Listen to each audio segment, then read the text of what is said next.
Robel, professora de História.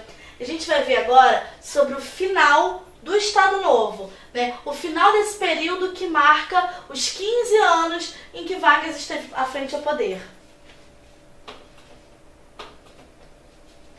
Fim do Estado Novo. Vamos de forma bem direta.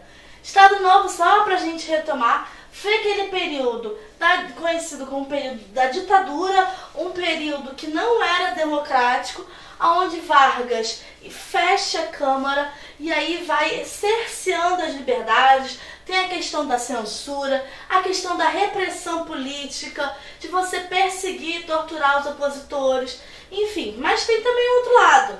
Tem o lado do incentivo à industrialização, que foi muito grande nesse período.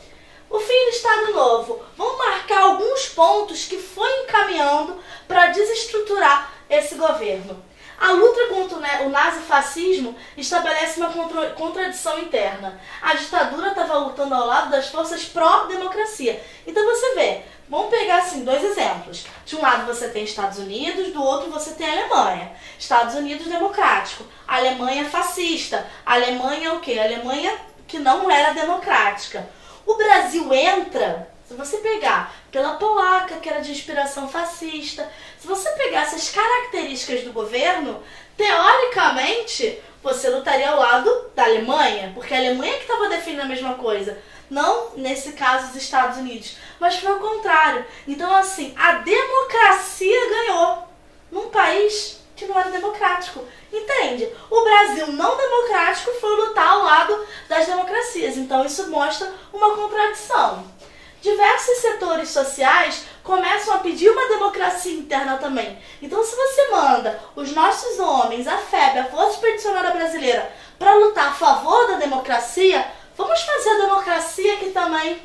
Entre eles a UNE, a União Nacional dos Estudantes, que é criada em 1937, os meios de comunicação, apesar da censura, começam também de alguma forma a pressionar, né, claro, que de uma forma sutil, para que a democracia fosse reinstalada.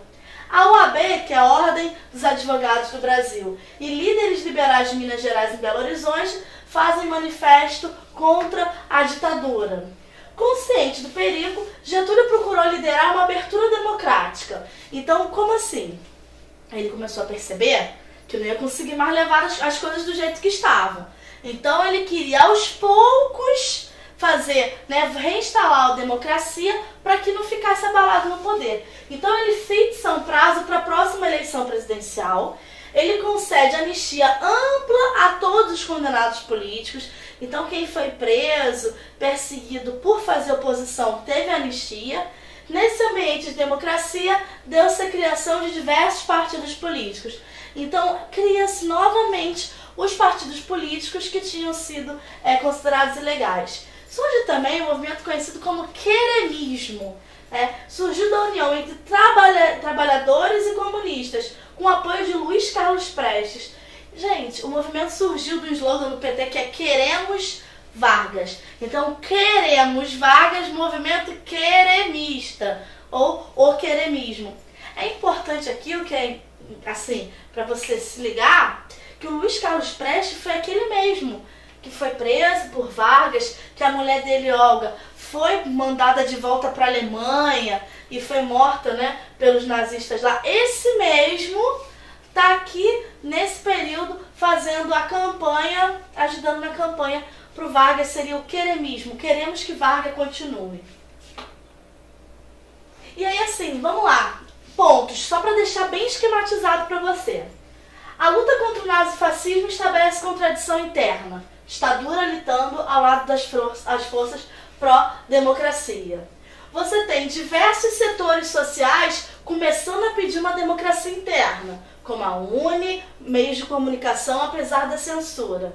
Você tem, então, o queremismo, que é o Queremos Vargas, que é discretamente apoia Vargas. E aí Vargas acaba convocando eleições, acabando com a censura e anistiando presos políticos.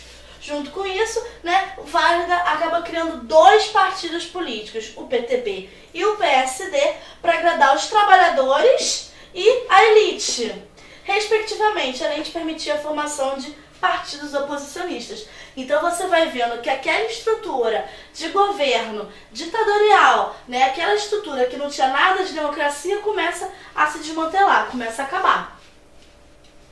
Vargas, para poder permanecer no poder, ele estava assim, vendo tanto que poderia não continuar no poder, que ele resolve se aliar aos comunistas, aquele que por tanto tempo ele perseguiu tanto e foi tão alvo assim dele, propondo uma lei antitrusta que desagrada os Estados Unidos. Então ele pega uma lei que vai contra os Estados Unidos, né, que os Estados Unidos não estão de acordo, para ver se assim consegue o apoio dos comunistas aqui no Brasil. Ele nomeia seu irmão Benjamin Vargas como chefe da polícia. Então ele vai tentando de alguma forma se manter. Em 45, ele é afastado do poder pelo exército, influenciado pelos Estados Unidos, que temia uma nova tentativa golpista do presidente. Quando começou esse clima de queremismo, queremos Vargas, e aí começou-se a pensar que novamente ele podia estar articulando um golpe para continuar mais tempo no poder. Vargas retorna para São Borja, lugar onde ele vive, e é eleito depois senador por 2 estados ao mesmo tempo. José Linhares, que é o presidente do Supremo Tribunal Federal, assume o poder até que as eleições tivessem transcorrido e o novo presidente assumisse. Então, nessa questão, você vê que tem questões internas e externas. Externa foi principalmente a entrada do Brasil na guerra e a vitória da democracia, sendo que aqui não era uma democracia. Interna, você começa a ter uma articulação de setores, né? UNE, OAB, vários segmentos vão se articulando para tentar que o Brasil voltasse ao período democrático. E aí, por fim, vamos pegar assim, um grande apanhado desses 15 anos de governo do Vargas. O Vargas já volta ainda, tá, gente? Não acha que ele sai, não, ele volta. Mas, por enquanto, a gente está aqui, ele sai, vão ser convocadas novas eleições. E quais são as principais características desse primeiro tempo dele no poder? Populismo.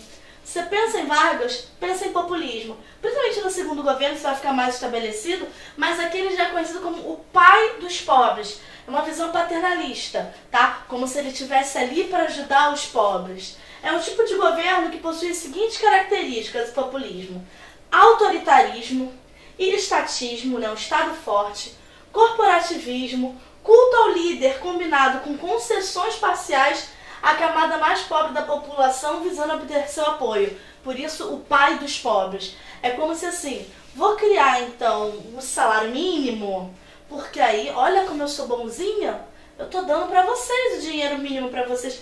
Na verdade, gente, não foi ele que deu nada. Isso daí é fruto, né, do momento histórico que ele estava. Os trabalhadores faziam greve, faziam reivindicações. Então isso foi ele se adequar ao momento que o momento pedia. Que às vezes a gente pensa assim, não, Vargas que deu todos os direitos. Não é bem assim, né? A gente não pode pensar que é fruto de uma boa vontade. É fruto de reivindicações, de manifestações, até de articulações políticas que naquele momento fez com que ele tivesse à frente e fizesse. Ocorreu na América Latina entre os anos 30 e 50, isso populismo, tá? Porque o populismo não foi só aqui no Brasil. E tem em Getúlio Vargas no Brasil, tem o Juan Domingo Perón na Argentina, conhecido como peronismo, e Lázaro Cárdenas no México, seus mais notórios representantes. A gente tem o peronismo ainda como grande, assim, aqui no Brasil ainda fica muito forte a questão do peronismo, na questão da gente estudar, da gente conhecer. O Estado é o mediador dos conflitos sociais. Então, os conflitos sociais, o Estado está sempre presente. Isso, por exemplo, corporativismo ou peleguismo, onde você tem a questão do sindicato atrelado ao Estado. Você tem o nacionalismo econômico com a criação de empresas estatais e obras públicas. O grande exemplo da grande estatal, né, você vai ter Petrobras, por exemplo, isso ainda no outro governo, mas vão começando a ser feitas articulações. Esse primeiro, vamos pensar na CSN, a Companhia Siderúrgica Nacional, uma estatal forte que está nesse projeto de industrialização. Você tem a intervenção do Estado na economia, esperado no New Deal norte-americano. Então você tem uma diminuição da questão do liberalismo, né? Você não tem mais o Estado se autorregula, a economia é... Não, você tem o Estado presente, atuando ali na questão econômica. Outra coisa, você tem o controle dos trabalhadores com a criação de leis. A CLT é um exemplo disso. CLT, consolidação das leis trabalhistas e atrelamento dos sindicatos. Para sua categoria ter, né, para você ter aqueles direitos, você tem que estar atrelado a um sindicato. Esse sindicato está ligado ao governo. Utilização intensa de propaganda governamental e censura com a criação do DIP, Departamento de Imprensa e Propaganda, que cuidadosamente fabrica a imagem do pai do trabalhador. Então esse Departamento de Imprensa e Propaganda, aí vamos pensar de novo na questão da Hora do Brasil, está querendo divulgar o governo e botar o Vargas como o grande pai dos pobres, dos trabalhadores, que está ali para fazer leis e fazer medidas que favoreçam ao trabalhador, é o pobre. Descaso com o trabalhador rural, leis trabalhistas não chegavam a campo. O que isso quer dizer? Todas as leis que a gente pensa na CLT eram exclusivas para os trabalhadores que estavam na cidade. Isso não chegou ao campo. Por quê? Porque aí você já entraria em conflito com os grandes fazendeiros, com a grande elite rural, que não era o caso, né? Vargas não queria.